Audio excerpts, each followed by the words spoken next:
In front of me is Sony Xperia Tablet Z, and let me show you how to add or remove Google account on this device.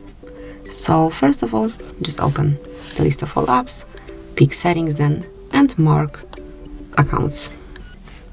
And here just pick the account that you would like to add. And here we've got Google, so let's mark it. And we can add existing if you have any previously logged account stored in the device's memory. As you can see, I do not have it, so I will just provide my details. It's not the password.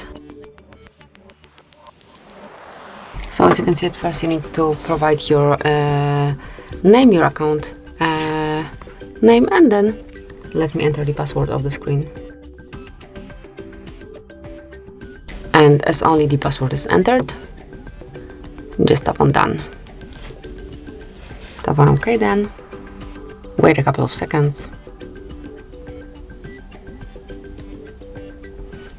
Just go on next, accept all the terms and conditions, and that's it. As you can see, your account has been added and it's located right here.